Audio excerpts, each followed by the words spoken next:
Mga kabombo, si Senator Tulfo hindi raw ho kinikilala ang umunoy Blue Ribbon hearing sa labas ng Senado. Kasunod pa rin po ito noong naunang anunsyo ng kampo ni Senator Cayetano magkakaroon muli ng pagdinig ngayong araw pero isasagawa sa labas ng mataas na kapulungan. By live report si Bombo Angelo Aganan. Bombo Genesis, Bombo Ever, hindi kinalala ni Senator Erwin Tulfo ang planong pagdaraos ng umunoy pagdinig ng Senate Blue Ribbon Committee sa labas ng Senado, kasabay ang paggiit na wala itong otoridad at hindi maaaring ituring na opisyal na pagdinig ng komite. Sa isang panayam, sinabi ni Tulfo na walang batayan upang tawaging Blue Ribbon hearing ang inanunsyong pagtitipon kaugnay ng isinusulong na investigasyon sa umunoy anomalya sa mga proyektong flood control. Ayon sa senador, walang kapangyarihan ang mga personalidad na inuugnay sa naturang aktibidad upang magsagawa ng pagdinig sa ngalan ng Blue Ribbon Committee. Ipinaliwanag niya na hindi naman tagapangulo ng komite si Senator Pia Cayetano at hindi na rin miyembro si Senator Dante Marcoleta. Dagdag pa niya, wala ring komite secretariat na magtatala ng mga pagdinig at hindi rin ito isasagawa sa loob ng Senado. Kaugnay niyan, pakinggan natin ang mga bahagi ng pahayag ni Senator Erwin Tulfo. Nung po narinig yan, ewan ko kung sa mga sinaunang panahon, meron po mga Blue Ribbon hearing sa labas sa Senado. So, lumalabas po, parang nangyayari po ito dati na sila-sila lang po. Number one, wala pong ika nga darating na committee secretariat po doon para mag-record ng meeting.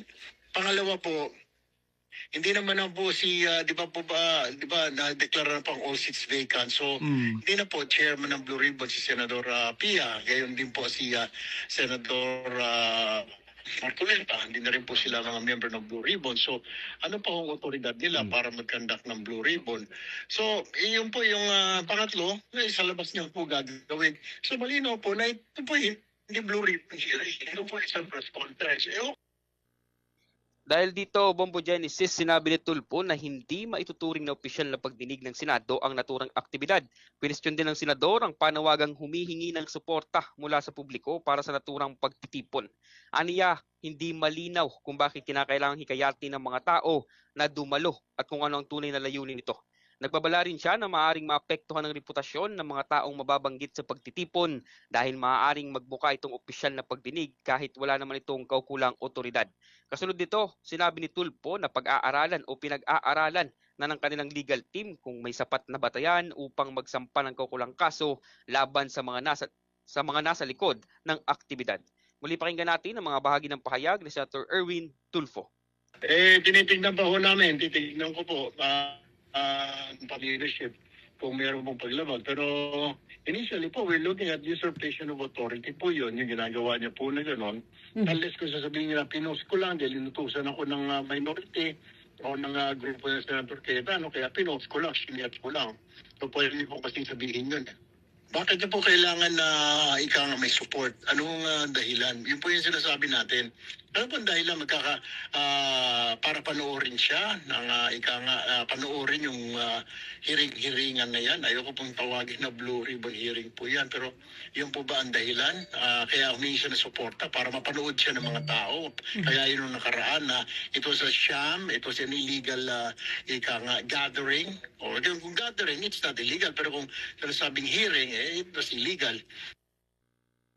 Samantala, Bombo Genesis, Bombo Ever, nauna nang nilinaw ng Senate Committee on Accountability of Public Officers and Investigations o Blue Ribbon Committee na wala itong nakatakdang pagdinig ngayong araw. Iginiit ng komite na hindi nito inaprubahan o pinahintulutan ang mga anunsyong kumakalat kaugnay ng umunoy pagdinig sa naturang petsa. At yan muna ang mga latest updates mula dito sa Senado. Ako si Bombo Angelo Aganan and this is Bombo Radio Philippines, the #1 and most trusted source of news and information. Basta Radio, Bombo. For the most trusted source of news and information, visit our website at www.bomboradio.com. Follow us on Bombo Radio mobile app, Facebook, YouTube, TikTok, and X, formerly Twitter. Like, share, and stay connected. Anytime, anywhere.